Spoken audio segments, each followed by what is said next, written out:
আসসালামু আলাইকুম। ২০২৬ সালের এসএসসি দাখিল এবং টেকনিক্যাল বোর্ডের বোর্ড চ্যালেঞ্জ কিভাবে করবে ১০০% নির্ভুল এবং সহজ পদ্ধতিতে সেটি আমি আজকে দেখাবো।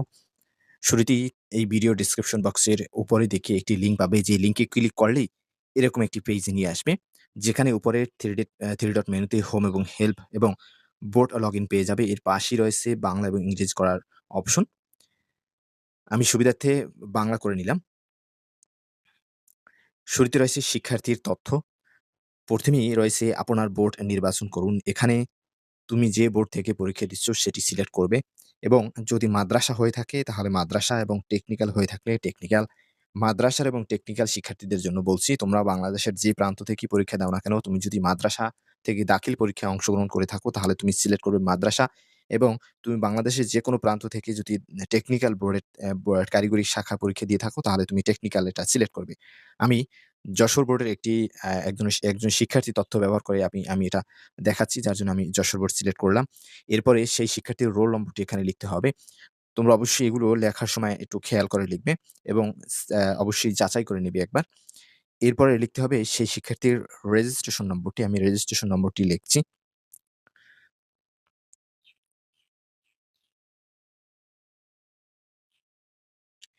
এরপরে নিচে তোমরা দেখতে পাচ্ছ পরীক্ষার ধরন। এখানে তুমি দাখিল হোক কারিগরি শাখা থেকে যেখান থেকেই পরীক্ষা দাও না কেন, এখানে এসএসসি লেখাই থাকবে। এটা পরিবর্তন করার সুযোগ নেই। নিচে পাশের বছর ২০২৬, যেহেতু ২০২৬ই লেখা থাকবে। অর্থাৎ এটা যে বছরের ওই বছরের লেখা থাকবে। এরপরে জমা দিন, এখানে আমি ক্লিক করব। এরপরে রয়েছে মোবাইল নম্বর। একটা মোবাইল নম্বর ২ বার লিখতে হবে। এখানে তোমরা তোমাদের নিজ মোবাইল নম্বরটি লিখবে। নাম্বার বসানোর পর আবার জমা দিন। আর ইংরেজিতে যদি হয় সেক্ষেত্রে হবে সাবমিট। নাম্বার আ জমা দেওয়ার সাথে এরপরে তুমি যে সকল সাবজেক্টে পরীক্ষা দিয়েছো বা তোমার সাবজেক্টগুলো এখানে শো করবে এবং কোন সাবজেক্টে তুমি কি গ্রেড পেয়েছো সেটা কিন্তু এখানে দেখা যাবে। এখানে তুমি যতগুলো সাবজেক্টে পরীক্ষা দিয়েছো সবগুলো সাবজেক্ট এখানে কিন্তু দেখা যাচ্ছে এবং তুমি কোন সাবজেক্টে কি গ্রেড পেয়েছো সেটাও কিন্তু দেখা যাচ্ছে। এখান থেকে তুমি যে সকল সাবজেক্টে তুমি বোর্ড চ্যালেঞ্জ করতে চাও সেই সকল সাবজেক্ট এখান থেকে নির্বাচন করবে। আমি এখান থেকে ইংরেজি এবং বিজ্ঞান অর্থাৎ জেনারেল সায়েন্স, এই ২ টা আমি বোর্ড চ্যালেঞ্জ করতে চাই। আমি এই ২ টা সিলেক্ট করলাম। এই ইংরেজি, এরপরে এই সায়েন্স, যার বিষয়কোড ১২৭, এই ২ টা আমি সিলেক্ট করলাম। এখান থেকে তুমি যতগুলো সাবজেক্ট করতে চাও সবগুলো সিলেক্ট করতে পারো। তুমি চাইলে সবগুলো করতে পারো। এরপরে আমরা নিচে চলে যাব একেবারে। নিচে তোমরা দেখতে পাচ্ছ এখানে শিক্ষার্থীর নাম, রোল, রেজিস্ট্রেশন নম্বর, বোর্ড এবং মোবাইল নম্বর এবং যে সকল সাবজেক্টের বোর্ড চ্যালেঞ্জ করতে চাই সেই সকল সাবজেক্টের বিষয়কোড এখানে দেখা যাচ্ছে। এখানে আর বিষয়ের নাম দেখা যাবে না। আমি এখানে একটি বিষয় বলে রাখি, বাংলা এবং ইংরেজি এবং তোমরা মাদ্রাসা বোর্ডের যে সকল সাবজেক্টগুলো রয়েছে, যেগুলো ১ম এবং ২য় পত্র রয়েছে, সেগুলো কিন্তু তুমি অ্যা একটা সাবজেক্ট হিসেবে ধরেই করতে পারো। কিন্তু সেখানে কিন্তু তোমাকে ২ পত্রের জন্য তোমাকে ফি প্রদান করতে হবে। যেমন ইংরেজির জন্য ৳৩০০, বাংলার জন্য ৳৩০০, তোমাদের আরবি রয়েছে। এরপর আরো যেগুলো ২ টা পত্র রয়েছে, প্রত্যেকটা দ্বিপত্রের সাবজেক্টের জন্য ৳৩০০ করে ফি প্রদান করতে হবে। ২ টি সাবজেক্ট কিন্তু পত্র হয়েছে টোটালে ৩ টি। যার মোট ফি এসেছে ৳৪৫০। এই ৳৪৫০ কিন্তু আমাদেরকে পরিশোধ করতে হবে বিকাশ এবং নগদের মাধ্যমে। আমি বিকাশ এবং নগদ ২ টা থেকেই দেখিয়ে দিব। ফি প্রদান করুন, এখানে ক্লিক করতে হবে। এখানে কিন্তু আপাতত এ পর্যন্ত এই ধাপের কাজ শেষ।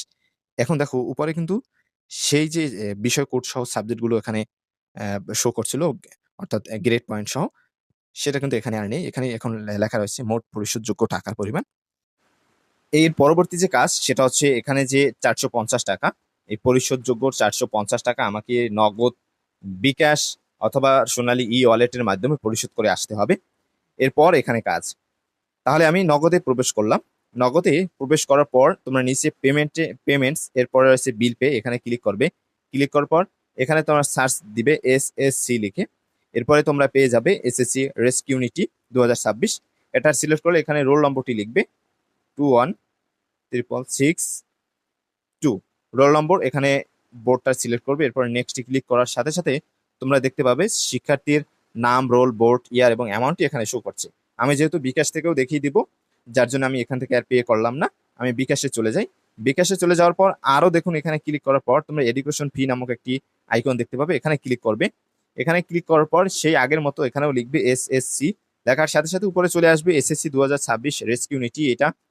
এরপর এখান থেকে তোমরা বোর্ডটি সিলেক্ট করবে। তারপরে পাশের বছর 2026 এখান থেকে সিলেক্ট করলাম। এরপর এখানে রোল নম্বরটি লিখলাম 2166662। এরপরে পরবর্তীতে ক্লিক করার সাথে সাথে তোমরা কিন্তু শিক্ষার্থীর নাম, রোল বোর্ড এবং স্ট্যাটাস এবং টাকার পরিমাণটা এখানে শো করবে যে কত টাকা তার কেটে নিবে। এরপরে পরবর্তীতে ক্লিক করবে। ক্লিক করার পর এখানে আমি পিন নম্বরটা বসিয়ে দিয়ে ট্যাপ করে ধরে রাখলে তার চার্জটা কিন্তু কেটে নিবে এবং আমাদেরকে কিন্তু একটা রিসিপ্ট দিবে। আমাদের কিন্তু একটা রিসিপ্ট দিয়েছে। এখানে আমাদের কিন্তু টাকার বিল পরিশোধ করা শেষ। এখানে আমাদের কোনো কাজ নেই। এখন আমরা সেই ক্রোম ব্রাউজারে ফিরে যাব।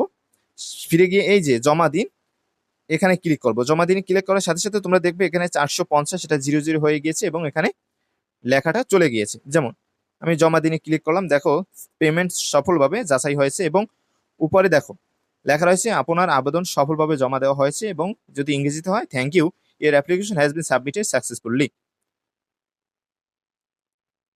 এবং নিচে দেখো টাকার পরিমাণ কিন্তু 00 হয়ে গেছে। এ থেকে বোঝা যায় যে আমাদের আবেদনটা সম্পূর্ণ হয়েছে।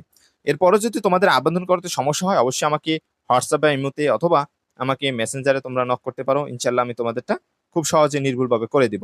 ধন্যবাদ। পরবর্তী যে কোনো গুরুত্বপূর্ণ আপডেটের জন্য অবশ্যই আমাদের ফেসবুক পেজ, আমাদের ইউটিউব অবশ্যই তোমরা সাবস্ক্রাইব করে রাখবে। ধন্যবাদ সবাইকে।